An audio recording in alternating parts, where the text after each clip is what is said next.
To paraphrase what Hillary Clinton once said, that if we don't control the narrative, we lose all control. And that's what seems to be happening with the Zionist cult.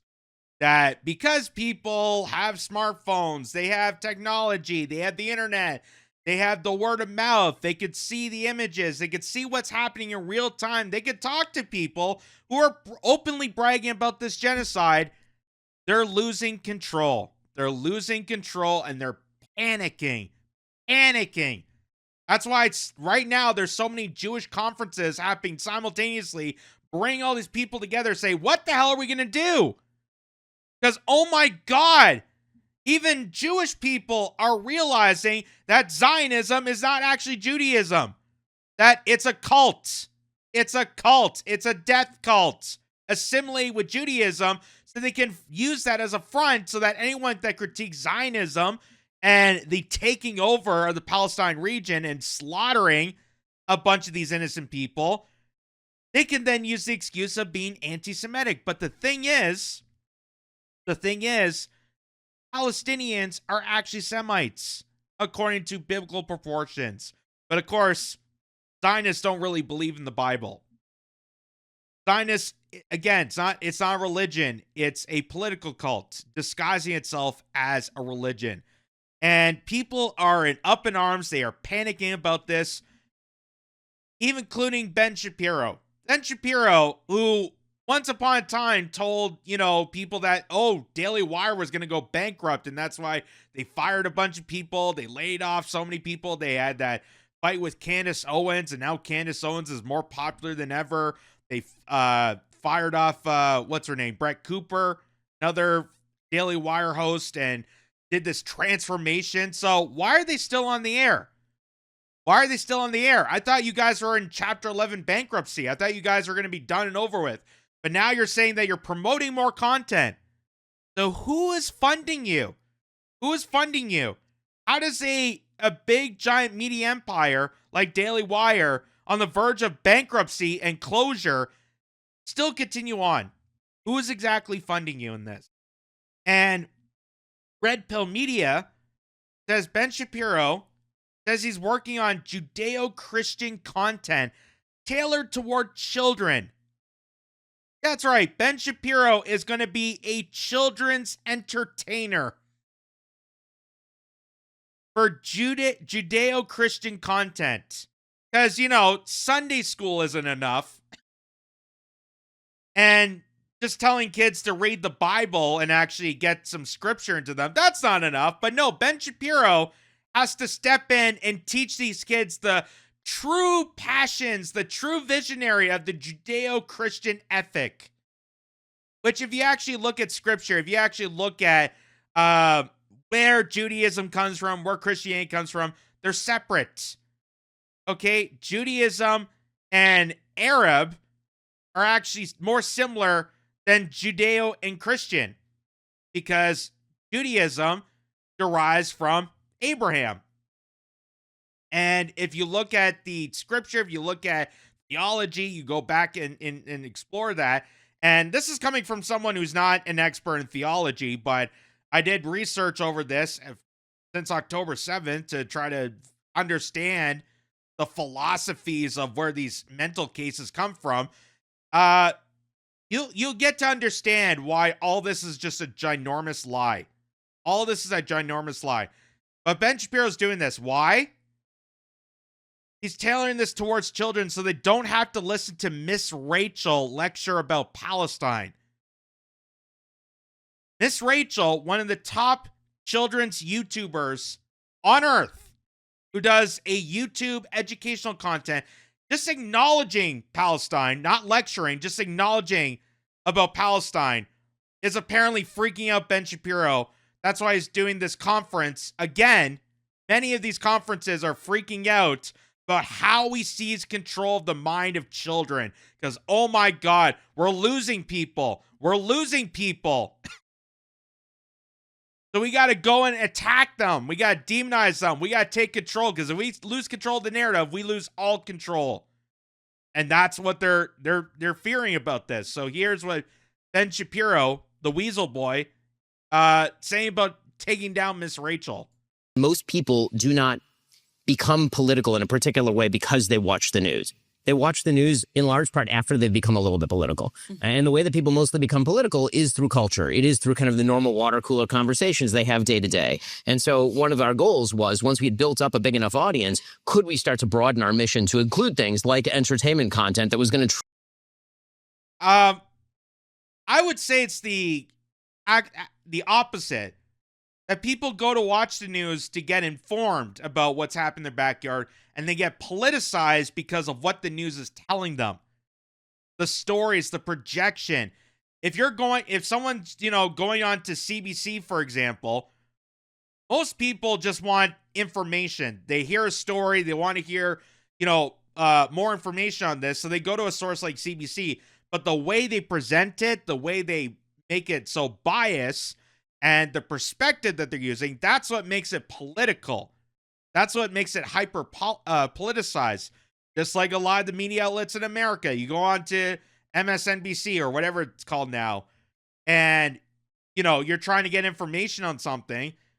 They're going to heavily politicize and lean it to a certain direction, just like Fox News, just like CBS, just like ABC, New York Times, Wall Street Journal, all these outlets.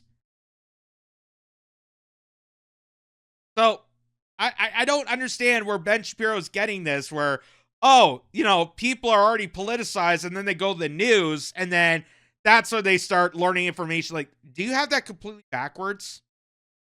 Let's see some more of this. Shape people's values from the time that they were young. So, for example, we have a children's programming unit called Bent Key that has several 100,000 subscribers, and it embodies sort of classical Judeo-Christian values for kids, where you're not worried that you're going to leave your 5-year-old in front of a TV and suddenly Miss Rachel is going to be lecturing them about Palestine. That's not going to be a concern if you watch our sort of content. So, we decided to expand in that way. Hopefully that'll be justified by the audience, and the audience will love what we're doing. If not, then we'll have to stick and move in other ways too. That's, as Barry says, one of the nice things about independent media is that you can really move quickly. You can adjust on the fly.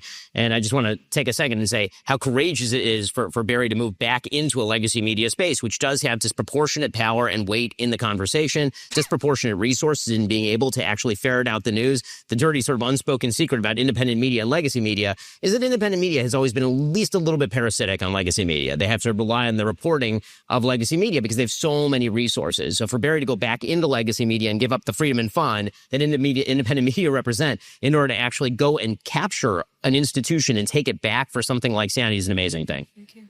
Oh, yeah, it's such an amazing thing for Barry Weiss.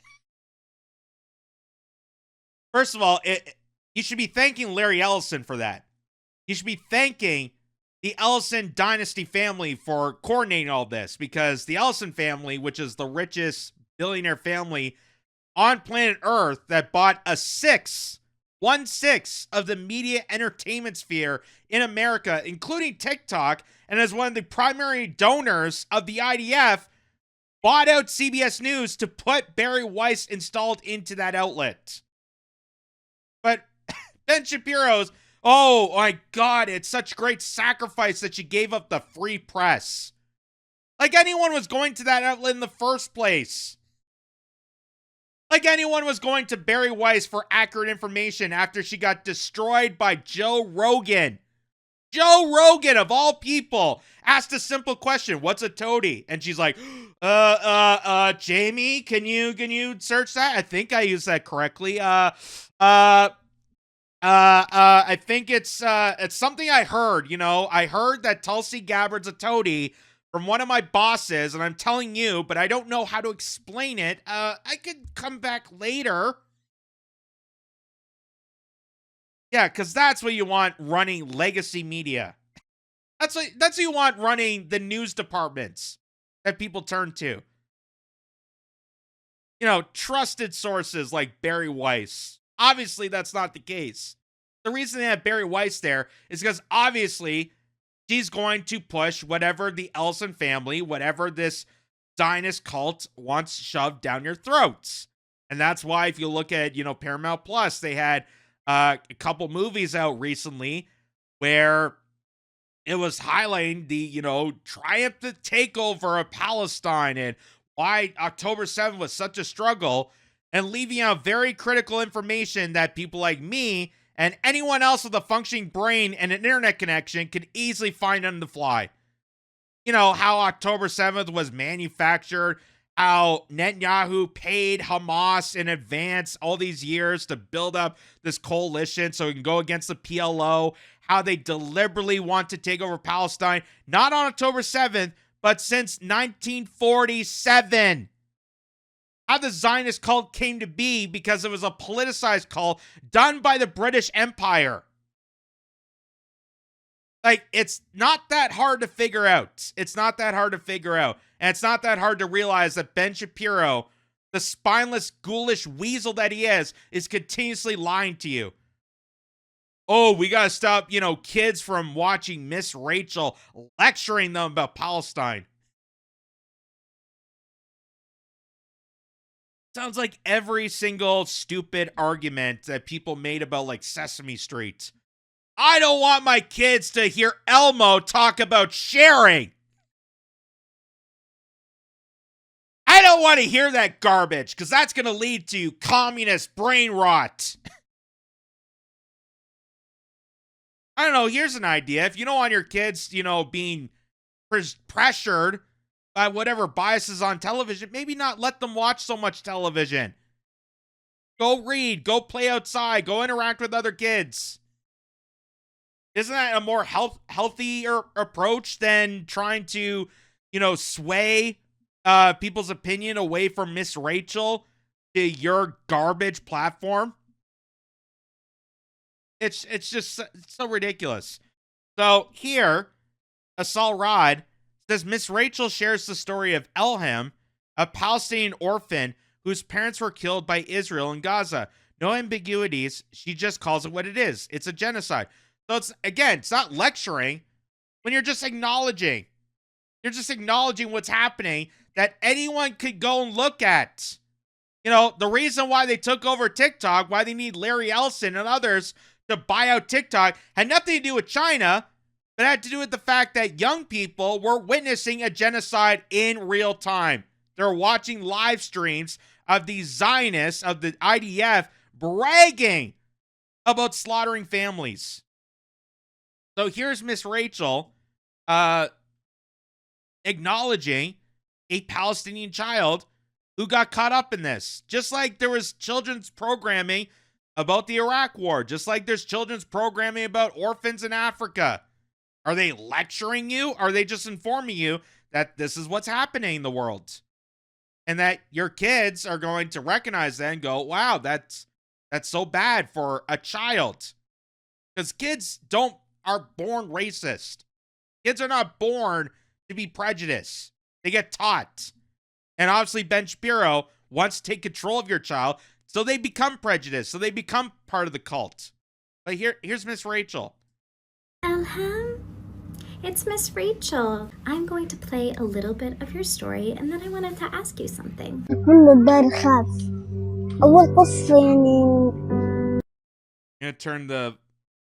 I gotta turn the audio off because it's copyright here. So let me go back to. So it says we were very scared. Everyone in the house was frightened. When the bombing started, we were terrified. My mother held me and told me to remember God. We prayed, then we went back to sleep. After that, I don't remember anything until I woke up in the hospital and my whole body was trembling. I touched my body and it was all burnt.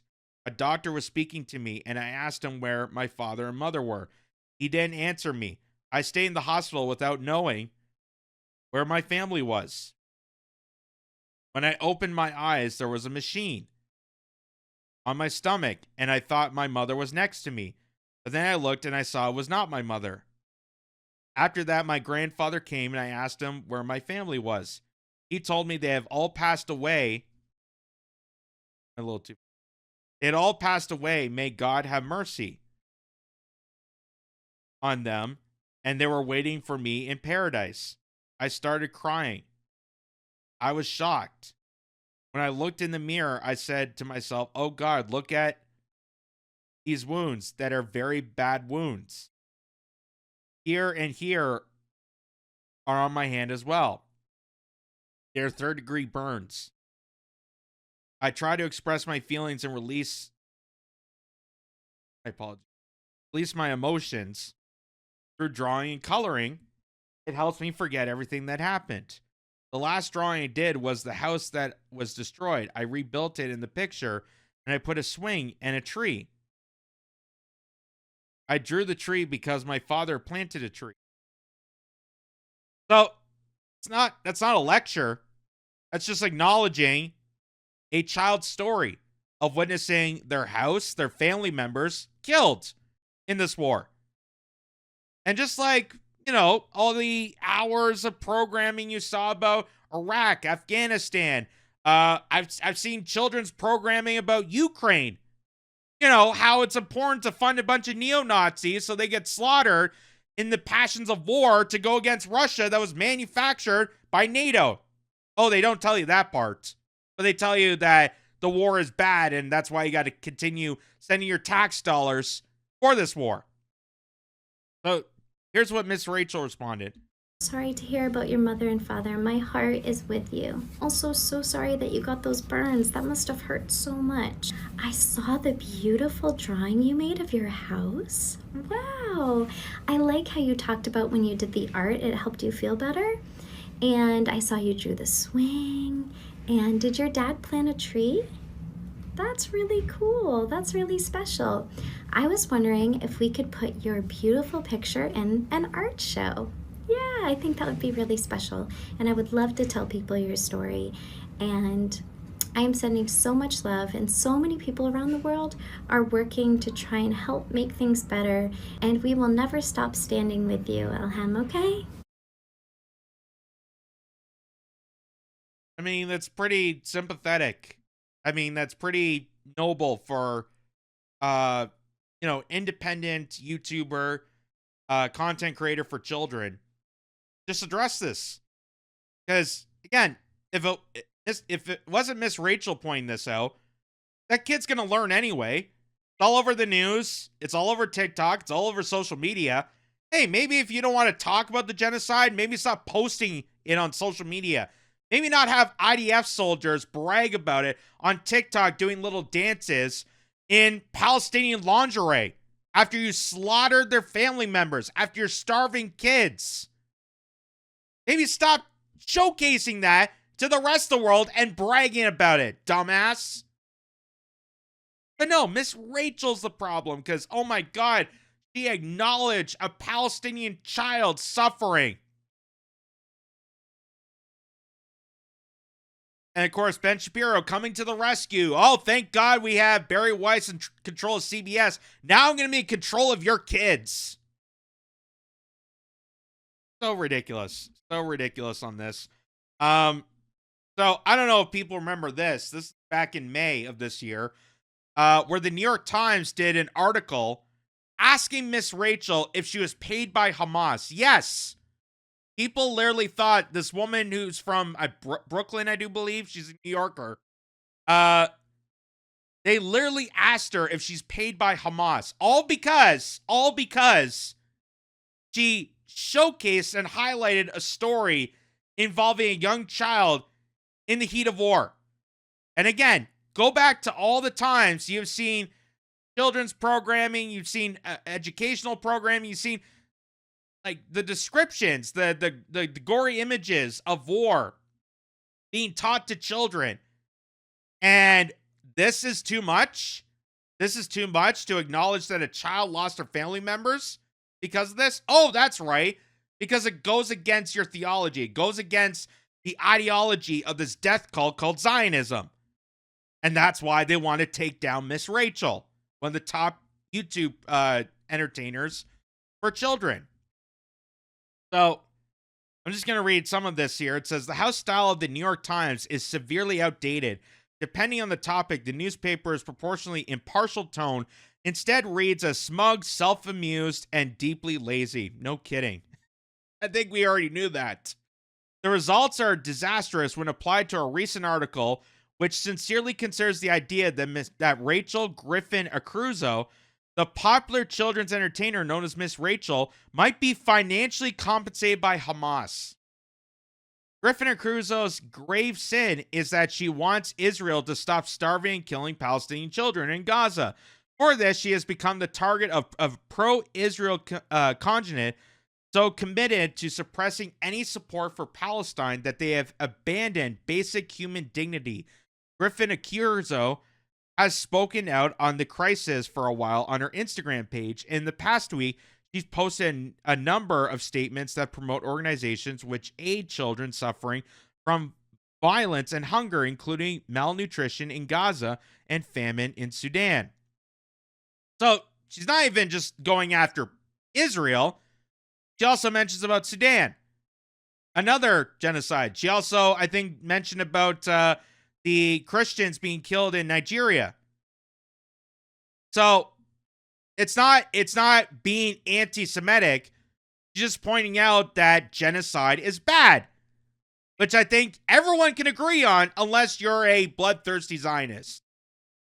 Unless you're one of these maniacs that thirst on the blood of innocents, that you think that somehow killing people overseas in a mass amount is going to make you a macho man, or whatever the case may be, whatever sinister thoughts are going through your head. I think majority of people can agree that genocide, especially with children, killing off children, is bad. That's her sin. That's her grave sin, that now these organizations have compiled themselves together to demonize her. Griffin Crusoe also recently shared photos of her visit with a 3-year-old double amputee from Gaza, as well as clips of hour-long interview published by Zito on Monday. In conversation with Mehdi Hassan, she explained what motivated her advocacy for Palestinian children. It's sad that people try to make it controversial when you speak out for children that are facing immeasurable suffering, Griffin Crusoe said. The largest cohort of child amputees in modern history, that acronym for a child who has no surviving relatives. I think it should be controversial to not say anything. When I wrote about Miss Rachel last month, it seemed straightforwardly appalling that anyone would twist her compassion for children into something sinister. Well, that's Zionism for you. That's the cult mentality, that they twist the words of anything to make anyone that's against them, anyone that criticizes them, anyone that has real compassion, human empathy for young children, as some danger to the world. That you're awful, you're degenerate, you're disgusting, you're anti-Semitic, you're inhuman. How dare you go against our ways? How dare you go against the cult? And even people that are Zionists, if you're not 100% Zionist, they'll still demonize you. Because you got to be 100% on board with this, or else. Sounds like a lovely bunch. Mark Tracy's article on the matter, published on Wednesday, takes it as subject worth serious injury. The headline, "Why Taught Celebrity Miss Rachel Wadded into the Gaza Debate," suggests the debate here is weighing the prompt, Israel should stop bombing Palestinian children, contra keep bombing them. The switch from point to counterpoint is so dizzying that you wonder if Tracy realizes that he comes off sounding like he finds some merit in killing kids. So, here's a bit of the quote here from the New York Times article. And I would have showed the New York Times article, but there's a paywall, and I don't want to give them a cent for, crappy reporting. So this is what they say. "It's so clear that we should treat children to help them thrive and grow into happy, healthy adults," Crusoe said. So that's Miss Rachel, what she said to the New York Times. Responding to questions over email. "We need to stop failing them," she said, adding that in particular, no children should have their crucial brain development, ages of 0 to 3, interrupted by trauma. Crusoe's advocacy on behalf of Gazan children has led some supporters of Israel to accuse her of treating Palestinian children with more sympathy than Israeli ones, including those abducted in Hamas's attack of October 7th, 2023. Nowhere in this article will you find the reported death toll of over 15,000 Palestinian children and counting since October 2023. which might explain the proportional coverage a little too easily that information could jeopardize the agreed upon exchange rate, and also might be the supporters of Israel anyway. It's that kook that who has scared of the flag pins. So last month, the advocacy group Stop Anti-Semitism labeled Akruzzo the anti-Semite of the week. And the New York Post reported it, sent a letter urging Attorney General Pam Bondi to investigate whether Miss Rachel is receiving funding to further Hamas's agenda. So this organization, Stop Anti-Semitism, which we know is a paid foreign actor, they don't actually stop anti-Semitism. They're there for the proportion of Israel. They're there to manipulate and to scapegoat for the genocide. They labeled Miss Rachel as an anti-Semite and even got the federal government involved. A children's entertainer. Akruzzo posted nearly 50 times about the children of Gaza, most of which is filled with misinformation from Hamas, and only 5 times about Israeli children. The group, which monitors statements about Israel on social media accounts of prominent figures, than on its website. In the case of the Israeli children, she only posted due to widespread public backlash, never condemning Hamas and the Palestinians. Well, why would the Palestinians need to be condemned? Why would I thought it was all about Hamas. But no, if you're part of the Zionist cult, Palestinians are guilty for existing. This is why this is a death cult. This is why they are sinister. And if, again, you go look at where Hamas came from, squares right back to Israel. They need this terrorist organization. They need October 7th to fulfill the destiny of taking over Palestine and slaughtering these people. This is all manufactured from the get-go, and people are realizing this. It doesn't take rocket science to figure it out. Even a children's entertainer knows better than this.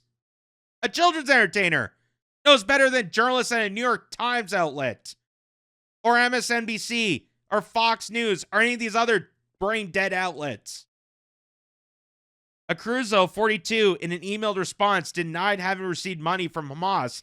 This accusation is not only absurd, it's predominantly false, she said. So, here's just some social media posts that she addresses this concern. And again, a lot of it just seems on Instagram that she's posting these stories. So how exactly are children very young witnessing this if it's being mostly presented on social media? Unless they're going to Instagram on their smartphones they have at 6 years old to watch it. Doesn't sound like it's on her YouTube channel. It sounds mostly on her social media. So none of this makes sense to go after her. So she says the group Stop Anti-Semitism is calling me evil for wanting starving children to have food. They called for me to be investigated by the DOJ because I care about Palestinian children, along with all children. It's led to me getting threats, needing security, and I've even tried to ruin my career. It's been incredibly painful, but the pain doesn't compare into the slightest to what the children of Gaza experience, and my dedication to children and their human rights is stronger than any of that. There you go. A children's entertainer with principles. That is hard to find. Here's Miss Rachel. I think this is her Instagram. So this was in regards to Zoran Mondani, because the same group of people that were going after Miss Rachel, claiming that she's an anti-Semite and working for Hamas, are the same people that, you know, made those racist posts about Zoran Mondani. They didn't care about the fact that he was a socialist or anything like that, or concerned that he's running the Democratic Party. They didn't actually have policy concerns. They were just concerned about the fact that he was Muslim, and being the fact that you are running as mayor in one of the largest districts of Zionists. So Miss Rachel responds, so tired of seeing racist posts about Zoran Mondani from people who don't even live in the great city. Your anti-Muslim hate and racism are the problem, not our Muslim friends and neighbors. We model kindness and respect for our kids, not hate and division. And here's her on Mehdi Hassan talking about this, talking about how an educator, a YouTube educator, is being the #1 target for being anti-Semitic and having people like Ben Shapiro and others degrade her for simply acknowledging that Palestinian children are starving and that the genocide is ongoing. That's her biggest sin, is for just acknowledging what's happening. And again, if it wasn't for Miss Rachel, kids are going to know this.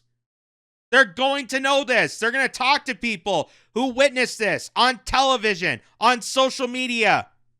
It's happening in front of their eyes. Obviously, children are going to know about this. So here's her response to in this. that moment, in those few months after October 7th, when our feeds were just crazy. I'm just wondering, as someone who's just an ordinary American, not Miss Rachel, the YouTube creator, was there something that just stopped you in your tracks? There are multiple that I can't forget. There was a little boy who was really shocked and he was shaking, and his eyes were just, there was so much terror in his eyes, and a healthcare worker was being so compassionate, and you see that compassion, and he finally was able to cry because he was just so shocked he couldn't even cry. And then Hindra Job's voice on the phone. Yes. I'll never forget. And I know some people can't even listen because it's so hard, and I think that's, that's so understandable, but as just, her voice, and a little boy who was staring at the wall, who had lost his whole family and just was staring. And then there was a little, oh my gosh, sorry, a child in like a rainbow onesie. And my daughter has a rainbow onesie, and I had to give it away because, you just see that and it just doesn't make any sense, because as grown-ups, we know what children need and what they deserve and what will help them grow into happy, healthy adults. And it will benefit us all. It's right to speak out because this is wrong, but it's also right to speak out because it's going to benefit everyone. So that was, why she's so passionate about this, is because she is like any other grown adult witnessing this. I think she has children herself. So, having that motherly instinct, witnessing children being starved, also being a children's entertainer and reaching out to all children. That's why she's, the top of the charts when it comes to YouTube Kids programming. She's going to have sympathy for Palestinians. She's going to have sympathy after witnessing the carnage, the damages that are still ongoing. And she's going to talk about this. She's going to acknowledge what Palestinians and what these children are going through. And that's infuriating to the people that want to take control. That's why Ben Shapiro is so determined to take down Miss Rachel. Oh, these kids are watching Miss Rachel. Well, luckily for me, I'm going to create some Judeo-Christian content for children. God only knows what that even is. Like, I don't want to even know what kind of programming and what kind of messaging is going to be involved in that kind of content. Whereas Miss Rachel is just, being sympathetic. And like I said, when it comes to children, when it comes to young, individuals that aren't fully developed, that, are still learning and trying to, maneuver in this world, they're not going to be racist. They're not prejudiced. They're the most, compassionate people because they see themselves. They, when they see other kids, they understand sympathy because they see themselves through other kids. And the racism, the bigotry, the, lies and the division come from grown-ups. It comes from people like Ben Shapiro. So that's what it seems like to me, is that Ben Shapiro wants to segregate more children. They want to take control of the narrative, create this content out for children on their Daily Wire platform, so that they turn children into these kind of racist, bigoted Ziobots ready to cause destruction, to someone like Miss Rachel, who's just acknowledging that these kids exist. And if it wasn't for Miss Rachel talking about this, kids are going to find out. They're going to talk to their friends. They're going to talk to their, siblings or other people or adults. They're going to hear this because it's going around. There's no way to hide it. So going after Miss Rachel is kind of just ridiculous. It's really, really ridiculous and just exposes how sinister you really are inside. Doesn't do anything for people, doesn't do anything for children. All it does is expose how sinister and demoralizing and just how evil you truly are to squash a children's entertainer like this, all because she acknowledges Palestine. Wow.